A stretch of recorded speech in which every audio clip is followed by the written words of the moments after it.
Alongside Mike Bassick, I'm Michelle McMahon.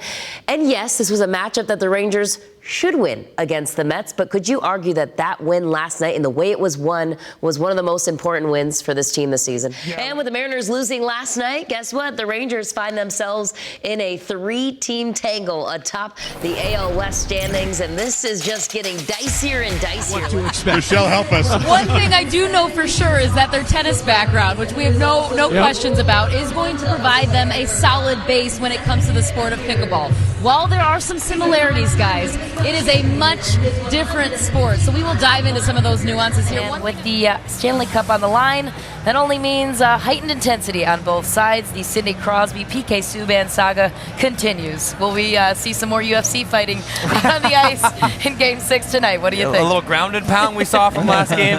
You know what? Myrna, otherwise known as Jake's Nana, we appreciate you joining us here today. If you think about Jake's career, just a year ago, he didn't even know he was going to be making the team. And now this year, he's the guy. He signs a big contract over the season.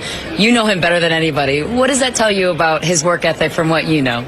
And Mike, who says pitchers aren't athletic? We have another play to prove it with the Whataburger play of the day. Thank you very much, Dane Dunning. Have another look back. It's not just Dane Dunning, but look at this little quick snag. Once again, that last play dedicated to you, Mac. We know you're watching out there somewhere that pitchers are in fact athletic, which Leslie McCaslin so eloquently pointed out yesterday in her question to Will Smith as we welcome her to the show. And Leslie, another thing that surfaced yesterday was that Marcus Semien had to talk to the guys saying, guys, we have to learn how to win in different ways. What more did you learn about that? We had to go back to the well that brought the Stars such good luck in Game 4. Myrna stole the show after that one, so now we bring in Grandpa Ottinger. Don, thank you so much for joining us, first of all. My pleasure. What is it like to be a grandparent watching your grandson play an elimination Game 6 in the place he grew up? You know, well, good things to come, especially when you mention a player like Jose Leclerc. Leslie, you found out last night for us, he didn't even know he was getting the call for the close of this one. What was the most impressive part about that storyline last night for you?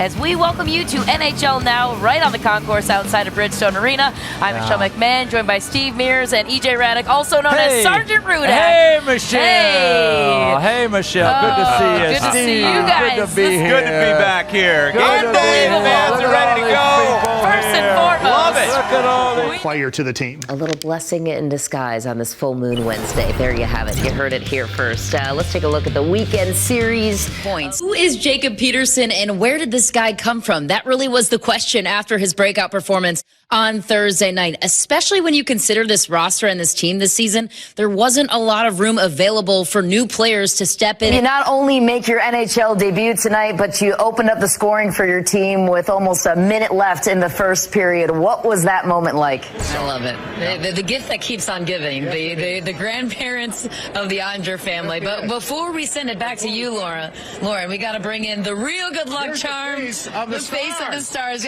Myrna, what else do you have to say? Go Stars! It doesn't get any better than this, guys. I'll send it back over to you. Mike, I phrase this question to you. You heard Dave Valley point out the 7.79 ERA for the bullpen leading into this good stretch. So now that they seem to have righted the ship there, what's the key to sustaining it for the bullpen? Jamie, you can't keep these things from us. I know. Listen, I know who it is. You do? It's Kevin Weeks. It's Kevin Weeks. Those velvety tones. That's a valid point by you, Sergeant Rudak. Yeah, thank you. He's been doing some investigative reporting. Yes, come on. Jamie Hurst, get the latest on that one. Nashville. We'll check in with you later on to see if it is, in fact, our Kevin very Weeks. own Kevin Weeks as we welcome in NHL.com's Dan Rosen to the set. Fastball command. They're going to need that domination here tonight. So does it put more pressure on a guy like John Gray to go deep in these innings with the way that the bullpen has been performing? Yes, sir. And now, finally, the news that we've been promising really all night long. Was that a drum roll? This is it. This is Drum the roll. drum roll. The exciting news: the MLP is going to expand the prize pool to $1 million spread across the 3 events this year.